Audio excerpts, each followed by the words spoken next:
मिश्रा जी की लड़की तपस्या दिखती बड़ी भोली थी, लेकिन थी बड़ी होशियार। माता पिता गांव में रहते थे। चाचा चाची के पास पढ़ने के लिए आई थी, क्योंकि अपने माता पिता की एक ही लड़की थी तपस्या।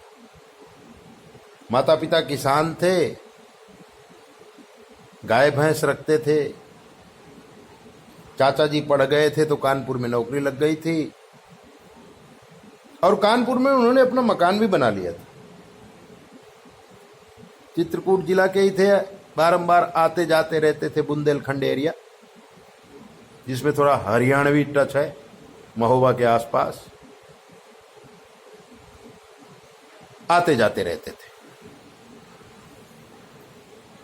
तपस्या ग्रेजुएट होकर के कानपुर आई थी। साल डेढ़ साल तक इधर उधर कोचिंग वगैरह किया। फिर तपस्या ने चाचा जी से कहा कि मैं आईएएस ऑफिसर बनना चाहती हूं, इसलिए मुझे पढ़ने के लिए दिल्ली जाना पड़ेगा। अब दिल्ली में तो कोई इनका था नहीं, और दिल्ली में पढ़ाई का खर्चा भी बहुत होता है। 15-20 हजार रुपया महीना तो आराम से हो जाता है, और लड़का या लड़की उड़ाऊ किस्म के हों तो 20-25 हजार भी हो सकता है, और कभी कभी 5-10 हजार में भी हो सकता है। ऐसा ही हुआ। चाचा जी फैमिली को लेके गांव गए, बड़े भैया से चर्चा किया कि तपस्या आईएएस ऑफिसर बनना चाहती है, पढ़ाई में तो उतनी अच्छी है नहीं, हर महीने 15-20 हजार रुपया खर्चा होगा, तो क्या किया जाए। भाई ने कहा था कि मैं मदद कर सकता हूं, लेकिन हर महीने तो नहीं कर सकता। अगर तुम व्यवस्था करे तो थोड़ा बहुत मैं भी बेचता रहूंगा, गाय भैंस बेचूंगा। लास्ट में जब बहुत तकलीफ पड़ेगी तो खेत भी बेच देंगे। तब तक सोना अनो बेच के किसी तरह से लड़की को पढ़ाया जाए, और लड़की पढ़ ले की ऑफिसर बन जाएगी तो अपना आप ही सब कुछ बसा लेगी। चाचा जी को भी बात अच्छी लगी थी, मान गए थे। तपस्या को दिल्ली भेज दिया था। बड़ा एक कोचिंग था।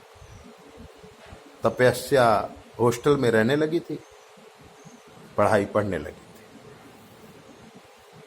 क्योंकि तपस्या गांव से आई थी, इसलिए ज्यादा मॉडर्न नहीं थी, कपड़े वो सादे ही पहनती थी, और एक मोबाइल रखती थी। बाकी उसको कोई होटल का या चाट चीट का खर्च का कोई महत्व नहीं था। वहां से 20 हजार रुपया लेके आई थी, 10 हजार रुपये बचे थे, उसी में अपना चला रही थी। हॉस्टल का पैसा तो चाचा जी भर देते थे डायरेक्ट। तपस्या पढ़ने लगी।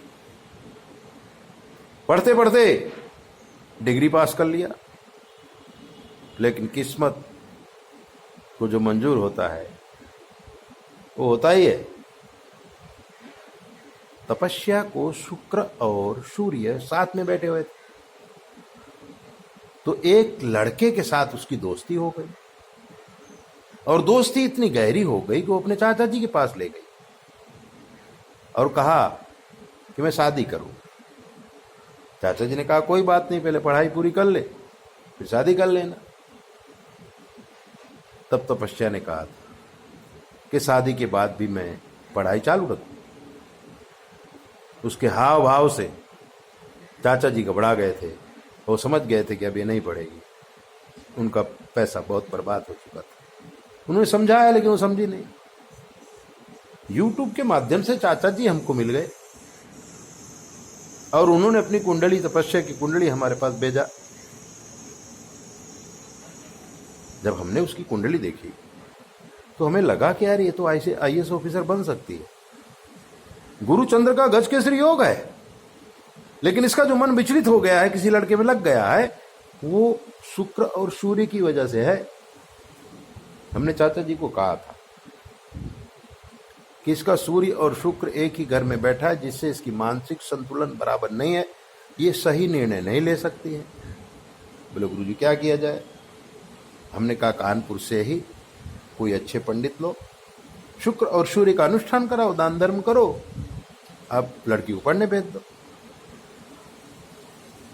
तो उन्होंने कहा था कि गुरुजी आपको जो करना हो करिए ना अपने आश्रम में, यहाँ पर हम ज़्यादा जानते नहीं हैं। वो तो यूट्यूब में आपको देख लिया, इसलिए आपसे संपर्क कर लिया। मैंने कहा ठीक है, 5,000 रुपया भेजिए। हमने अपना अकाउंट नंबर दिया था, उन्होंने 5,000 रुपया भेजा था, और जो है लड़की की कुंडली, फोटो, परिवार का विवरण सब भेजा था। हमने विधान किया था। लड़की और लड़का दोनों निश्चित किया कि जब मैं IAS ऑफिसर बन जाऊंगी उसके बाद ही शादी करूंगी, क्योंकि परिवार का बहुत प्रेशर है। और तपस्या ने मेहनत की थी और मेहनत सफल हुई थी। आज तपस्या ड्यूटी कर रही है, उसकी शादी भी हो गई है। चाचा जी और माता पिता खूब प्रसन्न हैं। ऐसे ही दिव्य बातें जानने के लिए आप हमारे चैनल को सब्सक्राइब करो, लाइक करो, और अगर आपके जीवन में कोई कष्ट है हमसे पूछ लीजिए। शास्त्र के मत के अनुसार हम आपको जवाब देंगे, वो भी बिल्कुल फ्री। 9825200108। जय बोले, अपना ध्यान रखा करो।